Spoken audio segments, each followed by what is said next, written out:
Bueno, hola chicas, bienvenidas a la clase de hoy. Como hemos venido viendo las últimas clases, estamos viendo cómo se organiza el Estado costarricense y cómo se hacen ciertas cosas a nivel institucional. Y bueno, para la clase de hoy lo que vamos a ver y hablar de forma muy concreta son los desafíos que tiene dicha organización institucional. Sin duda, uno de los desafíos más importantes que tiene la institucionalidad va a ser la transparencia. ¿Qué es la transparencia? ¿Por qué es importante? Porque va a ser la figura opuesta a la corrupción, este enemigo fantasma que tienen todos los políticos, ¿verdad? Y el que nadie se responsabiliza, pero evidentemente pues está muy plagada la política. La transparencia es una forma de actuar o organizar las instituciones de diverso carácter en forma tal que permite el escrutinio por parte de las instancias de control y de las organizaciones de la sociedad civil. Implica la práctica democrática de colocar la información gubernamental en la vitrina pública, para que así pueda ser revisada, analizada y juzgada. En otras palabras, que el pueblo costarricense, o para el caso del país que sea, pero bueno, para el caso costarricense, que los ciudadanos de cualquier civil pueda saber qué es lo que está sucediendo a, a nivel político dentro de las instituciones, cómo es que se están llevando las plata, las decisiones que se toman, los proyectos y demás. Al ser la transparencia lo opuesto a la corrupción, bueno, pues cómo podríamos ponerla en práctica. Desde nuestra convivencia aportamos muchísimo. Esto es lo que nos dice el libro de texto. Por ejemplo, no ofrecer ni aceptar los biombos. Esos son como favores políticos.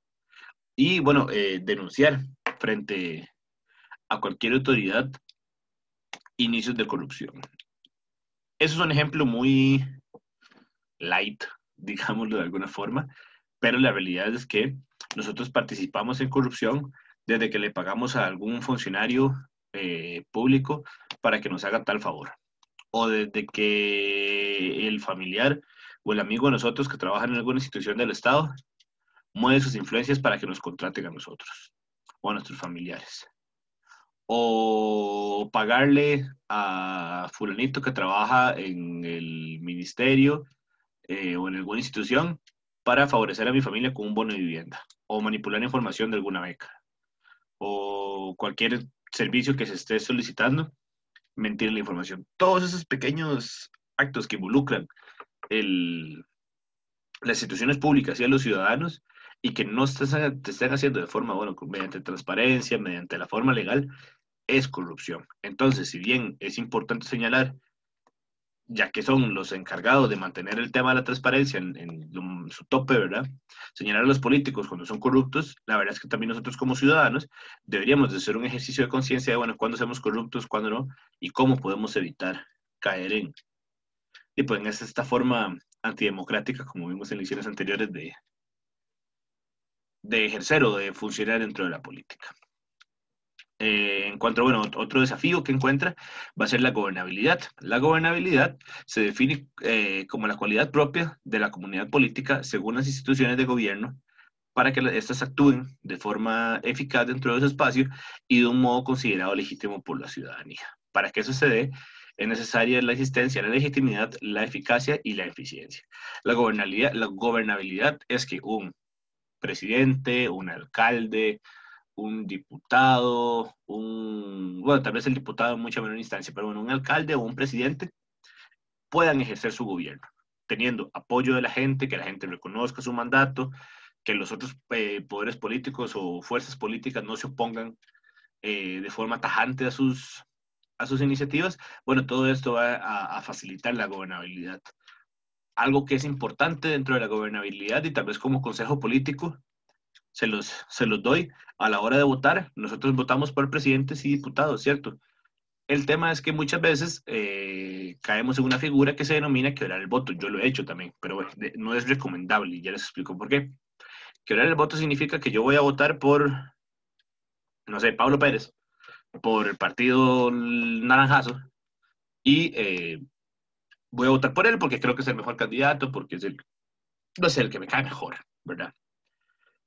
Pero por diputado voy a votar por Juan Díaz por el Partido Verde, porque es el que me cae mejor, o porque lo conozco, o porque es amigo de una amiga. Entonces ya quebramos el voto. Para empezar, no estamos tomando decisiones políticas de forma eh, adecuada. ¿En cuanto a qué? En cuanto a necesidades, intereses, cuál es el perfil político de esa persona, y votamos nada más muchas veces por quién nos cae mejor.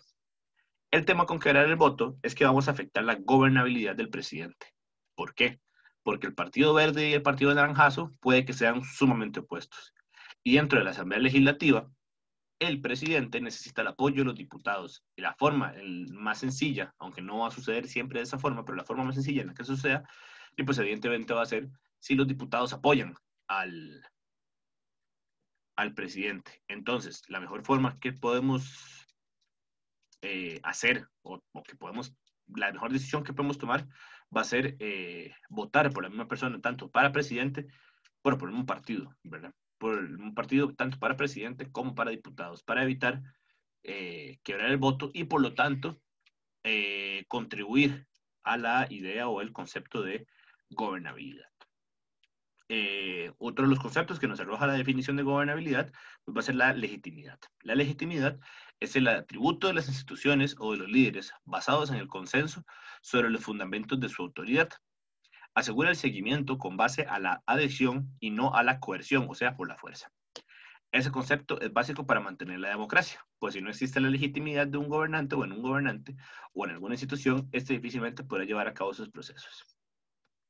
Resumidas cuentas, si un país o si la gente de un país no reconoce a un presidente, este no va a poder gobernar, porque los poderes políticos y económicos incluso se le van a oponer. Entonces, existe o es importante que exista una legitimidad. La legitimidad es básicamente, bueno, creer en quien nos dirige, hayamos votado en él por no. ¿Cómo logramos esto? Bueno, mediante la idea de la democracia. Yo no voté, por poner un ejemplo, yo no voto por Juanito, pero si Juanito queda presidente, bueno, la mayoría del país eligió a esa persona y tengo que respetarlo, porque así funciona la democracia. Pero no debemos de creer en esta persona de ojos cerrados, pese a que nosotros mismos hayamos votado por esta persona, sino con la mente abierta para criticar de forma positiva y constructiva y proponer ideas ante las decisiones que no nos parecen correctas. Todo esto juega, ¿verdad?, dentro del rol de ciudadanos activos que deberíamos de asumir y pues no solamente, ¿verdad?, ir a votar cada 4 o cada 2 años según nuestros intereses políticos. La eficacia, por último, es la capacidad de lograr un efecto deseado o esperado, mientras que la eficiencia es la capacidad de lograr un efecto en cuestión con el mínimo de recursos posibles. Esto es sencillo. Vamos a imaginar que nuestro país se organizara de tal forma que todos los recursos que tienen las fuerzas utilizadas son con eficacia y eficiencia. Entonces dejarían de existir las filas en el EVAIS, las largas esperas por operaciones en la caja, los trámites burocráticos en las instituciones autónomas serían más rápido, ¿verdad? Entonces, bueno, creo que sería un espacio muy agradable. La razón por la cual ejercemos nuestro derecho al sufragio es porque tenemos el deber como ciudadanos y ciudadanas en dar el voto a las personas que consideramos que son capaces de ser esta persona. Muchas veces nos vamos a desilusionar, muchas veces no cumplen con nuestras expectativas, muchas veces prometen una cosa en campaña y otras no, pero hay que tener en cuenta que si no hay gobernabilidad, todo lo que prometen los políticos es imposible. Hay que tomar en cuenta que las personas que están siendo elegidas para cargos públicos, diputados, presidentes y demás, representan un solo partido, y no sus ideales personales como individuos. Muchas veces puede que sí se involucren con la causa, pero bueno, están representando un partido que tiene eh, posturas o ideas muy establecidas con respecto a cómo quieren hacer pues, ciertas cosas. Y bueno, aunque la política de las últimas décadas ha demostrado que es ineficaz e ineficiente en muchos de los gobernantes, ¿qué podemos hacer para mejorarla? Bueno, creo que es evidente y es importante señalar, como mencioné, que no deberíamos votar solo cada 4 años, sino deberíamos votar cada 2. ¿Por qué? Porque cada 2 es votación intercalada de presidente y de el alcalde municipal. Y a la hora de realizar, bueno, y participar en distintos mecanismos de participación democrática que tiene el país. Cabildos abiertos, plebiscito, referéndum, que Costa Rica solo ha habido uno, bueno, y demás figuras políticas que vamos a ver un poquito más adelante. ¿Qué es una agenda pública? Una agenda política. La agenda política es la selección, o se define como la selección de temas o problemas a los que las autoridades de gobierno, las agrupaciones políticas y la sociedad civil y los medios de comunicación le dan prioridad en un determinado periodo. ¿Qué significa esto? La agenda política es la lista del supermercado de los partidos políticos durante su mandato electoral. o durante su campaña, ¿verdad? Eso es lo que vamos a proponer. ¿Para qué? Para que la gente diga, bueno, tal vez lo que va a comprar en esa lista del súper es lo que este país ocupa. Las agendas políticas son documentos que elaboran los gobiernos para priorizar sus trabajos. Esto ya cuando el partido está en el poder. Antes es para llegar al poder, ¿verdad? En nuestro país, el Ministerio de Planificación es el encargado de elaborar este trabajo y presentarse al reto del gabinete del Poder Ejecutivo. También es llamado Plan Nacional de Desarrollo. En ese esquema, bueno, vamos a tener 4 ideas que corresponden a un régimen político en Costa Rica. Primero va a ser la cultura política. ¿Qué es la cultura política? Bueno, va a ser este conjunto de valores y actitudes democráticas que necesitamos para reforzar los valores y mejorar la tolerancia en cuanto a las ideas o decisiones que toman personas, pero que piensan diferente a nosotros. La organización es importante, tiene que haber una jerarquía de que va desde la Constitución, el presidente, los 3 poderes de la República, los mecanismos de incidencia y rendición de cuentas, la abolición del ejército, que es muy importante para determinar cómo funcionan ciertas cosas y la distribución de presupuestos hacia la educación, hacia la caja, hacia los trabajadores. Y bueno, y por supuesto, los desafíos que presentan esta pirámide organizacional, que va a ser, bueno, la transparencia y la gobernabilidad. Si tenemos las 2 anteriores, es posible que exista una política, una comunicación política entre las instituciones del Estado. ¿En qué? En cuanto a que hayan propagandas dentro de las instituciones, que hayan ideas, y los discursos y los ensayos políticos de las agendas políticas van a estar más cercanas a la persona y al individuo, al ciudadano. Y bueno, por lo tanto, va a poder aliarse con otros grupos para poder llevar a cabo o ejercer el poder político que como individuos tenemos. Por otro lado, tenemos el sistema electoral en Costa Rica. Tribunal Supremo de Elecciones y el Registro Civil son las 2 instituciones que conforman ese sistema electoral. El Tribunal Supremo de Elecciones, o el TSE, como son sus siglas, funciona a partir de la Constitución del 7 de noviembre de 1949.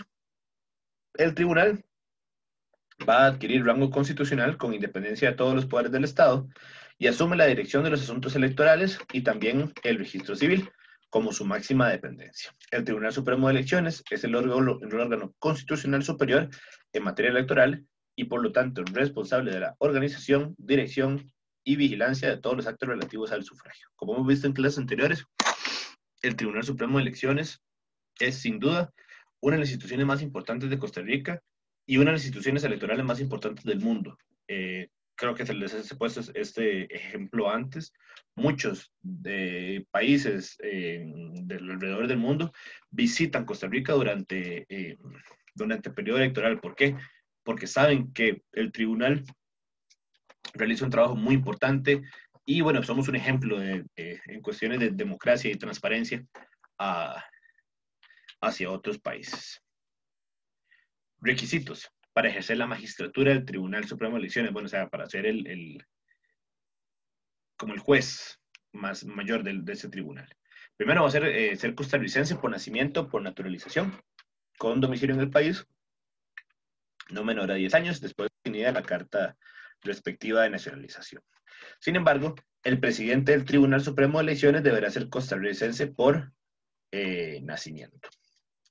Ser ciudadano en ejercicio, permanecer en el estado seglar, que eso significa no pertenecer a ninguna iglesia o ninguna congregación religiosa de forma activa, digamos. Eso no significa que las personas no puedan creer o tener alguna fe, sino que no puedan participar de forma activa en la religión, ya que la idea es que el tribunal sea un ente laico. Ser mayor de 35 años, ser abogado y ejercer la profesión por al menos durante 10 años. Esto es muy interesante, ya que el Tribunal Supremo de Elecciones es de las pocas instituciones en este país que exigen o solicitan una profesión específica para ejercer alguna de sus puestos más altos. Diputados, presidentes, ministros, bueno, como estos principales, es deseable que tengan alguna profesión, o una profesión ojalá afín con la administración, la política y demás, pero la realidad es que hemos tenido presidentes desde médicos que trabajaban para el hospital, a psicólogos, administradores, abogados. Hemos tenido muchísimas profesiones en el ejercicio del poder. Y eso está bien, pero bueno, es un dato muy interesante el hecho de que para ejercer la magistratura del Tribunal Supremo de Elecciones eh, deben ser abogados. Los magistrados del Tribunal Supremo de Elecciones gozarán de inmunidades y prerrogativas que corresponden a los miembros de los supremos poderes. Eso significa que no pueden ser juzgados penalmente por distintas condiciones, a no ser de que esta persona renuncie a su inmunidad, igual que el presidente, igual que diputados y demás representantes eh, de organizaciones del Estado. Por otro lado, encontramos bueno, las funciones que tiene el Tribunal Supremo de Elecciones. Según el artículo 102 de la Constitución Política de 1949, se indica que el Tribunal Supremo de Elecciones tiene las siguientes funciones. Estas son funciones ya resumidas, porque bueno, hay otra más, pero bueno, para efectos de la clase nos interesan las siguientes. Convocar elecciones populares, básico. Nombrar a los miembros de las juntas electorales de acuerdo a la ley. Eso quiere decir las personas que están recibiendo los votos en cada centro electoral, principalmente bueno, los colegios y las escuelas. Interpretar de forma exclusiva y obligatoria las disposiciones constitucionales y legales referentes a la materia electoral. Investigar por sí o por medio de delegados y pronunciarse con respecto a toda denuncia formulada por los partidos sobre la parcialidad política de los servidores del Estado en el ejercicio de sus cargos o sobre actividades políticas de funcionarios a quienes les esté prohibido ejercerlas. ¿Qué significa esto? Que el Tribunal Supremo de Elecciones está en la obligación de mantener a raya o tener cierto control político en cuanto a cómo le expresan y cómo reaccionan o favorecen a ciertos partidos. Les pongo un ejemplo muy sencillo.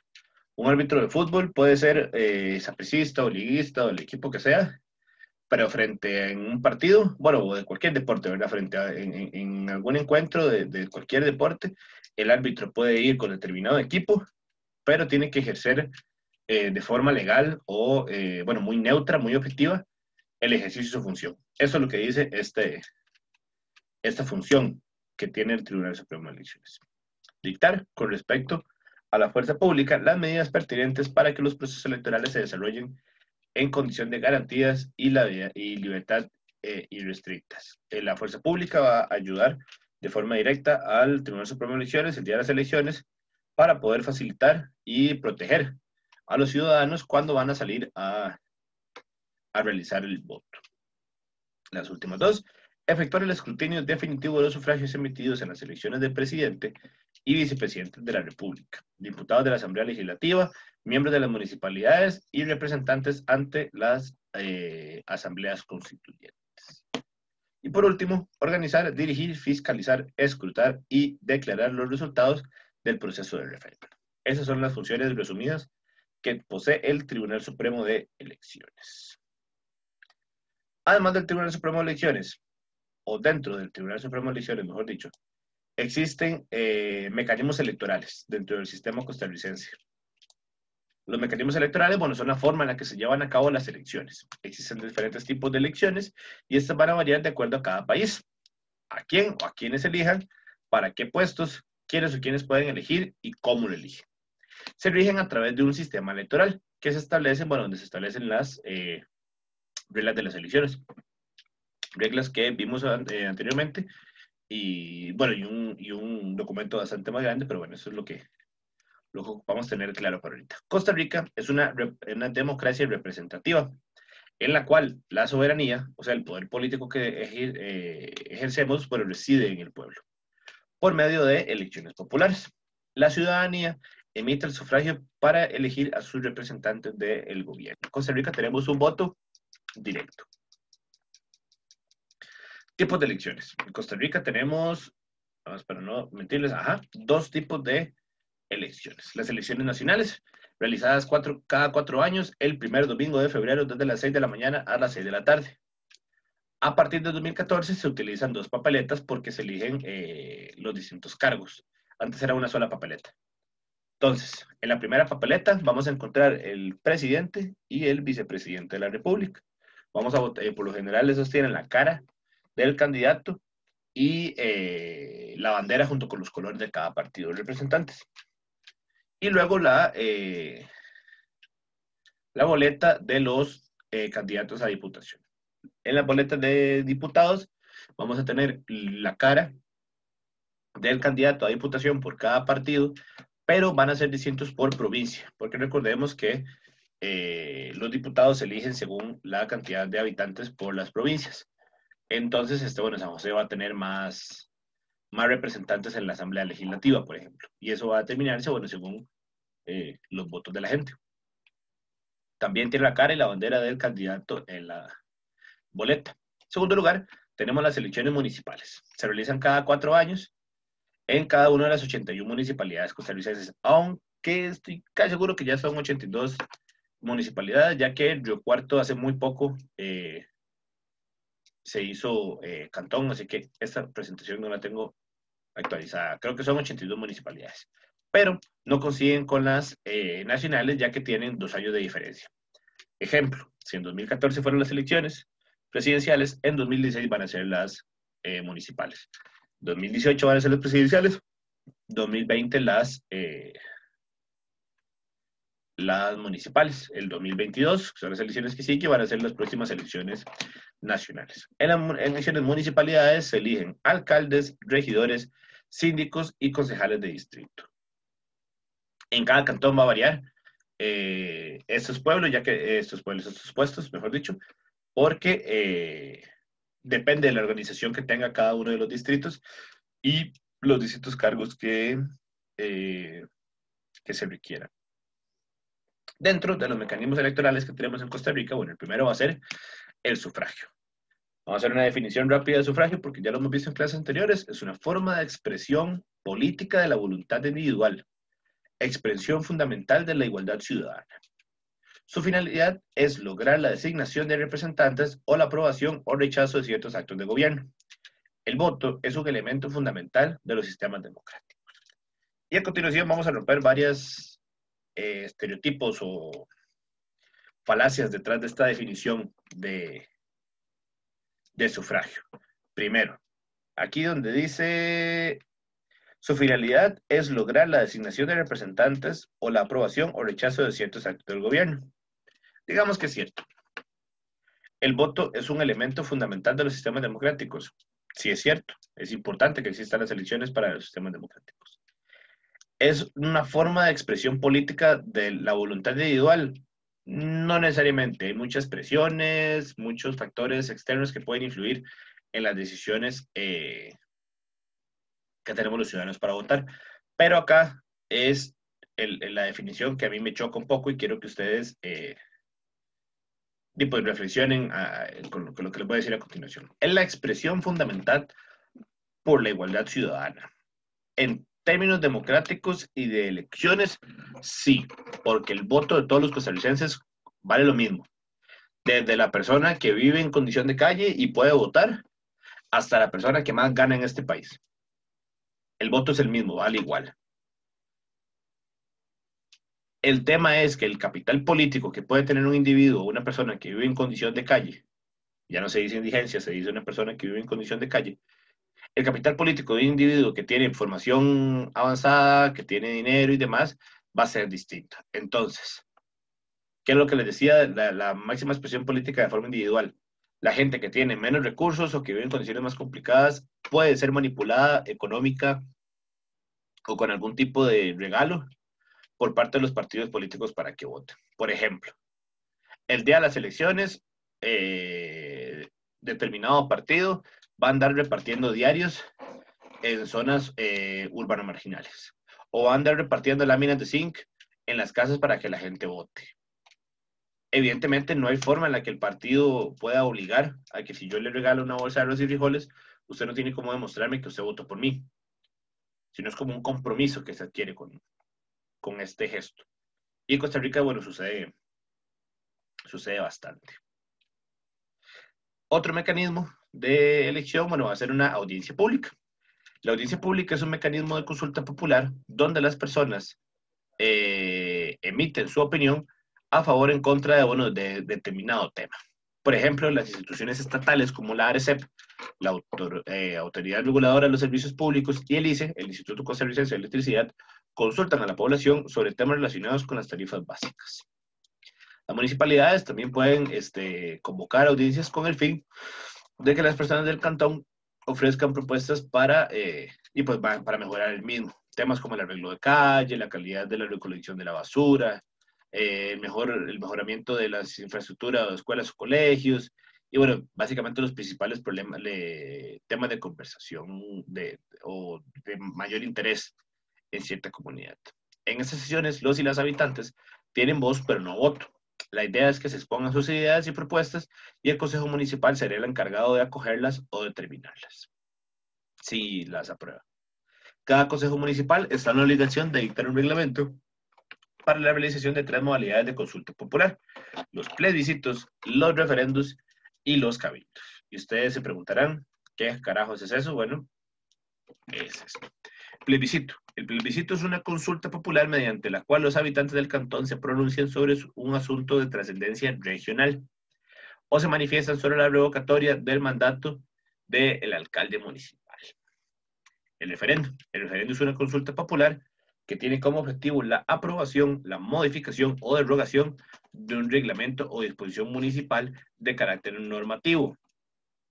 Pero, también se puede hacer a nivel nacional. En Costa Rica tuvimos uno en el 2007 con con el debate ciudadano, ¿verdad?, sobre si elegir el Tratado de Libre Comercio con Estados Unidos o no. Y ese fue a nivel nacional. Y por último, la movilidad de Cabildo. El Cabildo es la reunión pública del Consejo Municipal y los consejos distritales, en la cual los habitantes del cantón son invitados a participar directamente con el fin de discutir asuntos de interés para la comunidad. Por último, tenemos el tema de los partidos, políticos. Un partido político es una organización que se adscribe a una ideología determinada o representa algún grupo en particular. ¿Se acuerdan las ideologías que vimos? Liberalismo, la izquierda, la derecha, ¿se acuerdan? Todo lo que vimos en las elecciones anteriores. Bueno, un partido político tiene que representar o agrupar una de esas ideas, de estas ideologías. También se pueden formar en torno a temas de interés especial o específico. Los partidos de políticos en una democracia ayudan a articular e informar a la opinión pública de sus planes y propósitos. Los partidos políticos constituyen unidades organizativas a las que se les reconoce el derecho de participar en el proceso de elección política por medio de la representación de candidatos, programas de acción o gobierno, así como de promover los funcionarios de cargos de confianza política o que requieran una decisión política antes que una técnica. El título 4 del Código Electoral legisla lo relativo a la organización de los partidos políticos. Y en el libro de texto de Cívica vamos a encontrar algunos de los artículos. Entonces, para la actividad, para el trabajo que tienen que hacer para esa semana, van a seleccionar los 2 artículos que le llamen más la atención que tenga el código electoral con respecto a los partidos políticos. Y explican brevemente el por qué les llama la atención la existencia de estos artículos. Por último, vamos a hablar sobre el abstencionismo. Resulta que para que el aparato político estatal funcione, tienen que haber elecciones, por supuesto. Para que hayan elecciones, tienen que haber políticos por quien votar. Pero, volviendo al tema inicial de los desafíos, el principal desafío que va a encontrar el sistema democrático costarricense y del mundo va a ser el abstencionismo. El abstencionismo es el hecho directo de no voy a ir a votar. Porque no creo en la política, porque me dio pereza, porque me han decepcionado ante los políticos, porque todos son unos mentirosos, porque ya yo no creo en los políticos, por el motivo que quiera, porque vivo muy lejos, porque tengo que trabajar, porque no me dejaron. Excusas van a haber, aunque legalmente usted tiene el derecho de ir a votar ese día y esos trabajos deberían de darle tiempo para ir a votar, en teoría. ¿Cuáles son entonces los 3 factores que tenemos para explicar el fenómeno del abstencionismo? El primero va a ser el sociodemográfico. La participación electoral se relaciona con los factores sociológicos y demográficos tales como el sexo, la edad, el nivel de educación, el nivel de ingresos, la religión, el sistema de comunicaciones o el ámbito en el que la población reside. O sea, todos los factores culturales que engloban el hecho de ser persona. Todo lo que nos rodea nos determina o nos influye para nosotros tener una ideología política o no tenerla, y por lo tanto, bueno, recurrir o caer en la acción del abstencionismo. Los factores psicológicos, la apatía o la indiferencia, como les mencionaba anteriormente, la desideologización, nunca puedo decir esa palabra, que yo considero que no existe porque nadie es un ser apolítico, la verdad todo el mundo tiene una ideología política, aunque no le guste la política, vivimos en una sociedad sumamente política en la que cualquier relación que nosotros tenemos es una relación política, desde la que tenemos con el policía, con la gente de las instituciones públicas, hasta las relaciones que tenemos con nuestras familias, con nuestros seres queridos, con los amigos, son políticas. Y nosotros decidimos esas interacciones, así que nadie puede alegar que no cree o que no tiene una ideología política. Puede que la desconozca y no pueda definirla teóricamente, pero ideología política existe. Eso es una realidad. El desinterés por los asuntos políticos, el convencimiento íntimo de la vacuidad y el escaso peso específico e inutilidad del acto participativo. Esta es la gente que no cree que el voto determine o que su voto no vaya a determinar una elección. Y la relativización de la importancia de las elecciones dada su escasa influencia en las decisiones políticas. Por último, tenemos los factores políticos. Entre ellos van a ser el dominio de los partidos políticos. Eso quiere decir que, como en Costa Rica, que existía el bipartidismo, o que un solo partido esté quedando en las elecciones, la desvinculación de estos en los asuntos concretos y de la vida comunitaria, la tecnificación del debate político cuando éste existe en condiciones de publicidad y transparencia, la ausencia de renovación de la clase política, eso quiere decir que sean los mismos de siempre, como decía un político hace unos años, la falta de credibilidad de las fuerzas políticas ante el incumplimiento de las promesas electorales, que nos estén mintiendo todo el tiempo, el carácter cerrado de las elecciones electorales, de las listas electorales, y eso es un problema muy grande que enfrenta las democracias en el mundo y específicamente para el caso de Costa Rica. Nosotros nos sentimos muy democráticos, yendo a votar cada 4 años, yo no me pido las elecciones y yo voy a ir a votar siempre. ¿Por quién estoy votando? Mi decisión es directa. Sí, yo elijo por quién votar. A mí nadie me dice por quién votar. Pero yo no estoy escogiendo quién quiero que me represente. Yo estoy eligiendo dentro de una lista de candidatos que se me presenta. ¿Qué quiere decir esto? Yo podría proponerme de candidato a la presidencia, porque sí, y tengo gente que me apoya, y podría fundar mi partido político y que la gente me apoye y hacer una carrera política en la que la gente empiece a creer en mí. O me adscribo a un partido grande, empiezo a crecer y el partido me ofrece como una opción. Por ejemplo, Carlos Alvarado, que está en la presidencia ahorita, antes de las elecciones, la verdad es que era alguien con una carrera política relativamente corta, una persona joven, y se eligió porque no lo pusieron a escogerlo. A lo que voy es que nosotros no elegimos por quiénes votar, elegimos dentro de las opciones que ya existen. Y eso es importante tenerlo claro nosotros, ya que es una carencia o una debilidad grande que tiene el sistema democrático costarricense. Otro de los factores, dentro de los factores políticos, va a ser el descontento o el método tradicional de la participación, que son factores que pueden influir en la abstención como forma de castigo. Yo no voy a votar porque no se lo merece. Entonces castigo a la política y a la democracia con no votar.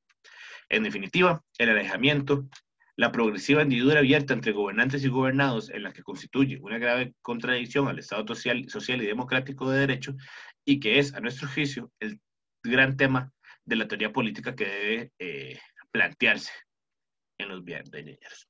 Esa sería toda la clase de esta semana.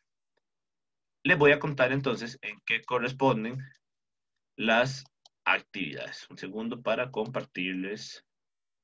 Ay, se me perdió. Un segundín. Acá está. Entonces, ¿qué es lo que tienen que hacer, chicas, para esta semana? Lo que tienen que hacer es realizar un fichero con la definición de las siguientes palabras. Deben definir cada uno de los conceptos como está en el libro, buscar en el libro qué es lo que dice cada uno, y luego definir eso mismo, pero con sus propias palabras. ¿Qué significa esto? El sufragio. El sufragio es el método por el cual, de forma democrática, los y las ciudadanos, esa es la definición que dice el libro. Ustedes la ponen, es importante conocer la definición conceptual de cada una de las palabras o de cada uno de los términos, pero también quiero que ustedes pongan el sufragio. El sufragio es el hecho de ir a votar. ¿Qué significa ir a votar? Esas reflexiones quiero que ustedes las definan como parte pues, de este fichero, ¿verdad? Que tienen que completar. Y como actividad de repaso, ya que hubo una clasecilla ahí que tuve un fallo y no pudimos tenerlo, entonces como actividad de repaso, para ponernos al día, vamos a hacer un resumen de la página 92 a la 95. Este resumen puede ser tipo un esquema, o un resumen tal cual, o un ensayo, o fichas, o cuadros, o como sea que a ustedes les quede más fácil manejar la información, ya que es para que ustedes se pongan al día con los contenidos. Y por lo tanto, deben realizar los ejercicios de la página 96 a la 98 del libro de texto. Y eso sería todo por la clase de hoy. Que estén muy bien, chicas. Un abrazo, que esta semana sea de mucho provecho y nos vemos en la próxima clase. Hasta luego.